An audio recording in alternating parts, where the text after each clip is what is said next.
All right, so going to review a little bit. We've done the first 3 chapters of Exodus, right? I do this every day to just kind of get our brains back up to where we've been. But chapter 1, the Israelites are becoming too many in number. They're threatening Pharaoh, and Pharaoh orders that all the baby boys should be killed, right? But Moses is rescued, takes us into chapter 2. He's rescued. Pharaoh's daughter takes him in, raises him up. He's highly educated. We know from Acts 7 that he gets highly educated. And we know from that as well that he has a sense that he's supposed to be the deliverer for Israel. But he ends up intervening to murder an Egyptian. He didn't think he was seen, but he was. The Hebrews bring that up the next day when he comes out. And so he knows that he's been had, and he flees. Do you remember the name of the place that he goes to? Starts with an M. Midian. Midian, very good. He flees to the land of Midian. And this is important. Midianites are not normally believers. They're not Hebrews. They're foreigners. That'll be important to today's lesson. So he goes to Midian, and he's there. When he's 40, he flees. Remember how long he is in Midian? 40 years. 40 more years. And then after 40 years, what do we say, about 15,000 days of pasturing the flock, he goes out one day, and behold, what does he see? Burning bush. A burning bush, and yet the bush doesn't burn. God speaks to him out of the bush, and what does God tell him to do? God says he is pointing Moses to go back to Egypt and tell Pharaoh to let the people go. He's to deliver them. And what I had emphasized yesterday is that 40 years in Midian was God's preparation for Moses. He went about it the wrong way the first time, took matters into his own hands, killed the Egyptian, and God was teaching him to not take things into his own hands, but to trust God, to pray and go about things in God's way. So God says to Moses, go rescue my people.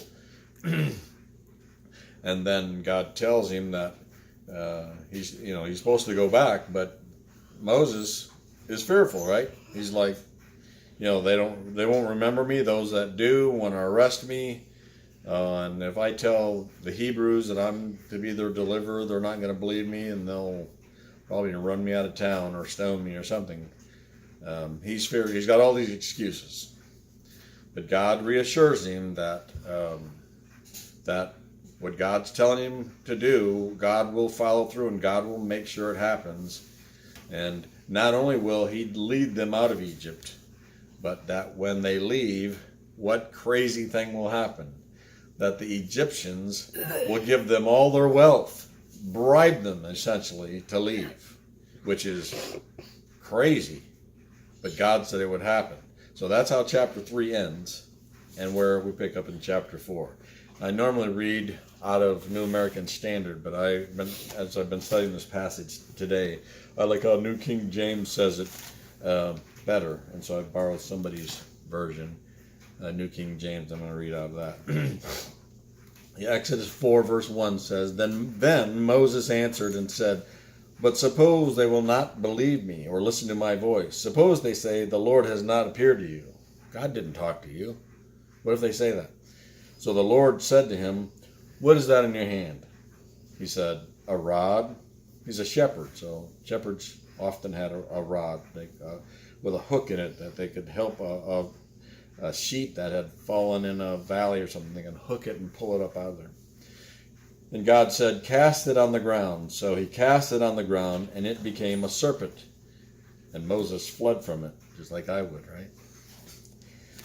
Then the Lord said to Moses, Reach out your hand and take it by the tail. And he reached out his hand, and he caught it, and it became a rod in his hand again. It turned back into his staff.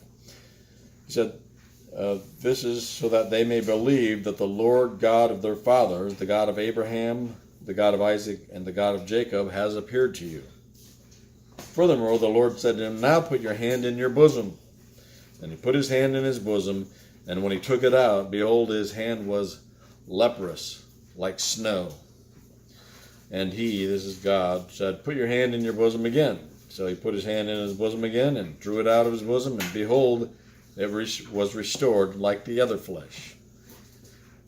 God continues speaking, and he says, then it will be, if they do not believe you, nor heed the message of the first sign, the rod turning into the serpent, that they may believe the message of the latter sign, the leprosy thing. And it shall be, if they do not believe even those two signs, listen to your voice, or listen to your voice, that you shall take water from the river and pour it on the dry land. The water which you take from the river will become blood on the dry land. Then Moses said, now watch Moses. Here's Moses' response. He's still in that same mode, a fearful mode. He says, then Moses said to the Lord, O my Lord, I'm not eloquent, try that again. O my Lord, I am not eloquent, neither before nor since you have spoken to your servant, but I am slow of speech and slow of tongue. Now, that's not what Acts 7 says. When Stephen was talking in Acts 7, he said that Moses was educated in the finest schools in Egypt, and that he was powerful in word and deed. So even what Moses is saying isn't true, but he's speaking and acting out of his fear. So the Lord said to him, who's made man's mouth? Or who makes the mute, the deaf, the seeing, or the blind? Have not I, the Lord? Now therefore go, and I will be with your mouth, and teach you what you should say. But, verse 13 starts out with but. Here's Moses again. But he said, O my Lord, please send by the hand of whomever else you may send. So God's kind of getting tired of this act with Moses. And it says, so the anger of the Lord was kindled against Moses. And he said, is not Aaron the Levite your brother? Older brother, right? He's older than Moses by, I don't remember, 2 or 4 years or something like that. I know that he can speak well. And look, he's coming out to meet you. When he sees you, he'll be glad in his heart. Time out. Think about that. God has tried to reassure Moses through all these different signs, these miraculous things, that the people will believe when they see these miracles happening. And Moses needs that assurance probably more than those people do, because Moses got all this self-doubt. But did you catch what he just said? He said, I'm going to reread it. It says, look, God says, he, that's Aaron, is also coming out to meet you. Where's Aaron at? Did Aaron leave Egypt with Moses? No. Aaron is in Egypt. He's been there for 40 years. How does Aaron know where Moses is at? How does he even know Moses is alive? And even if he wanted to meet him, how does he know where to meet him at? And yet God says he's going to meet you, because God is supernaturally going to direct Aaron to meet you at a certain place, and that's going to happen. This is another proof to Moses to say, hello, I'm with you, Moses. What I say is going to happen is going to happen. What more proof do you need than this? He's going to meet you in the middle of nowhere, and neither one of you are going to have a map. You're not going to have a time to say when you're going to meet. Nothing. He says, and when he sees you, he'll be glad in his heart. Now you will speak to him and put words in his mouth, and I will be with your mouth and with his mouth, and I will teach you what to say.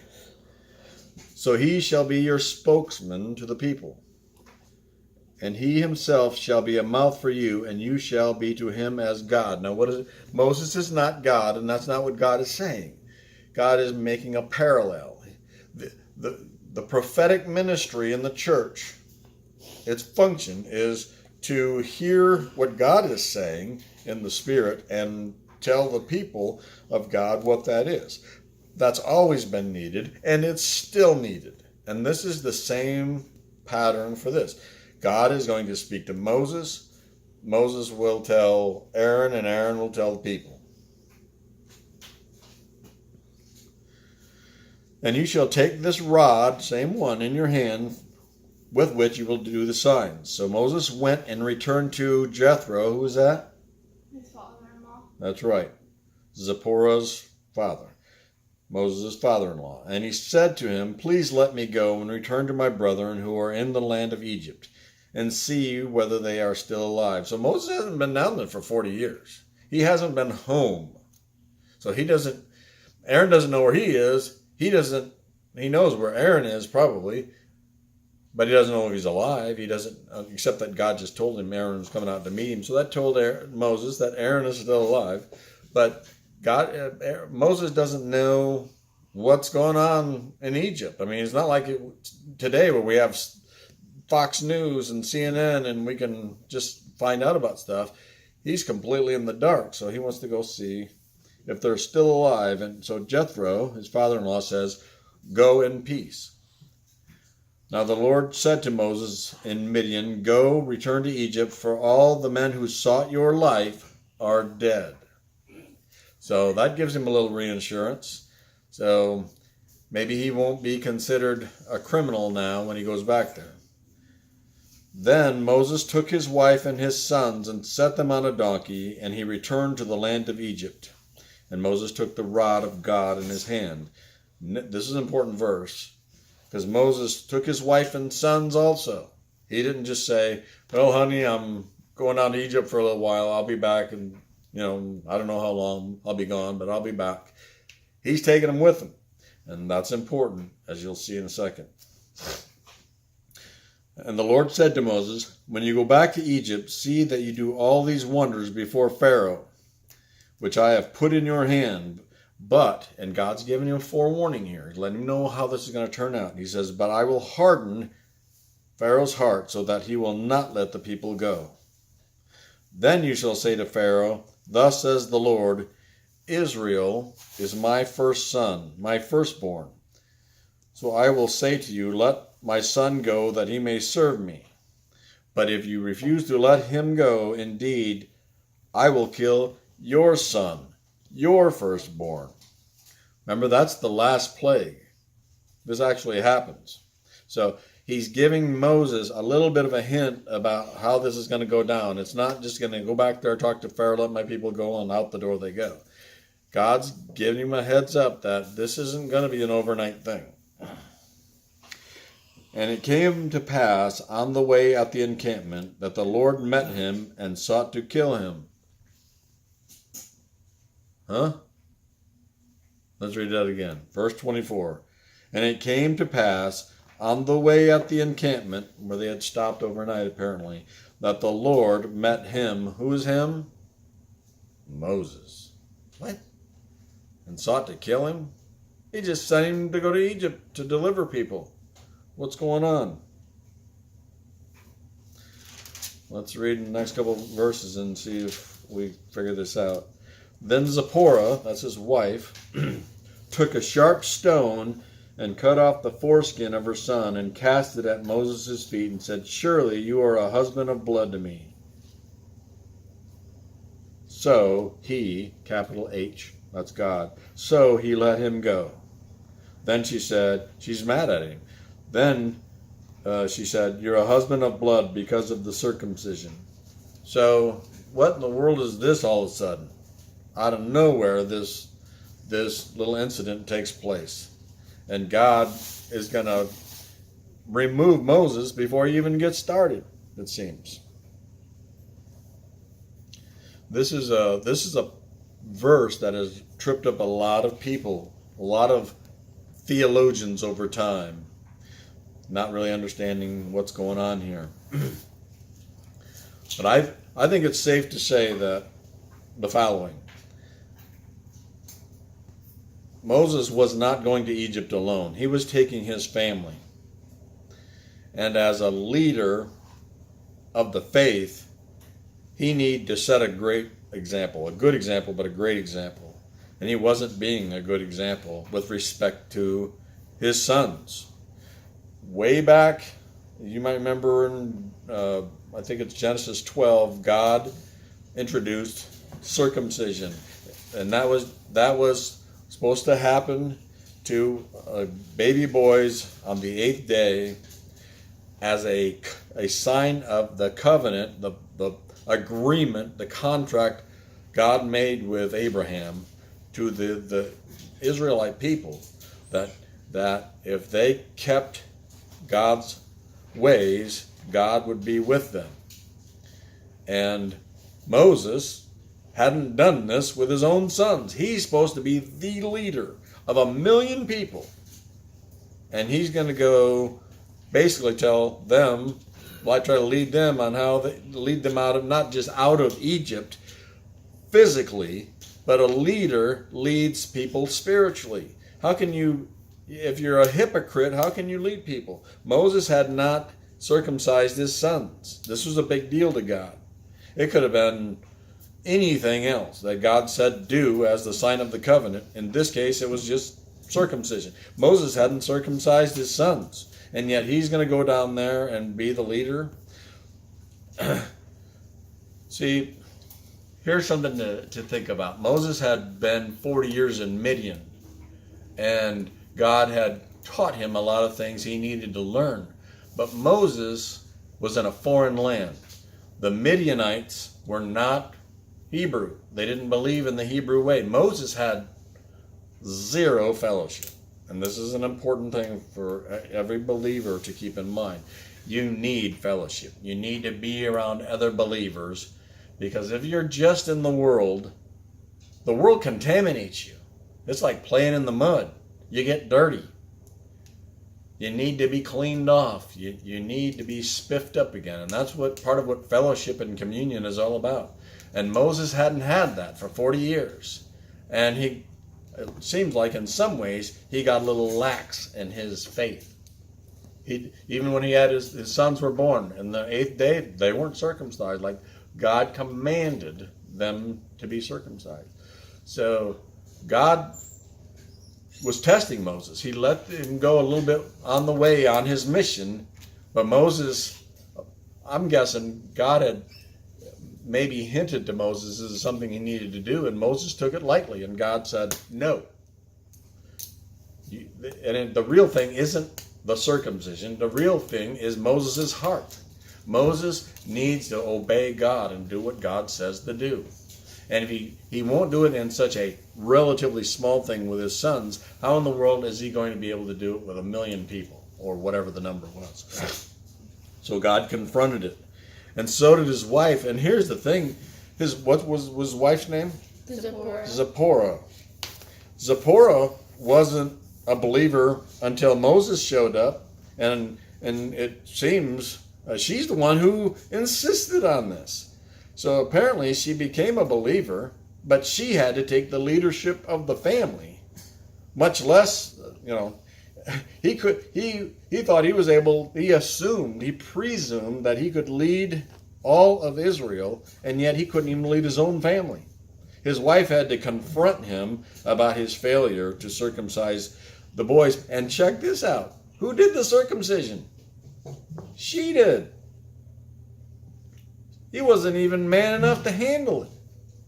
And that's why she's upset with him. And she had every right to be upset with him. She said, surely you're a husband of blood to me. I've got to do the dirty work here for you. Man up a little bit.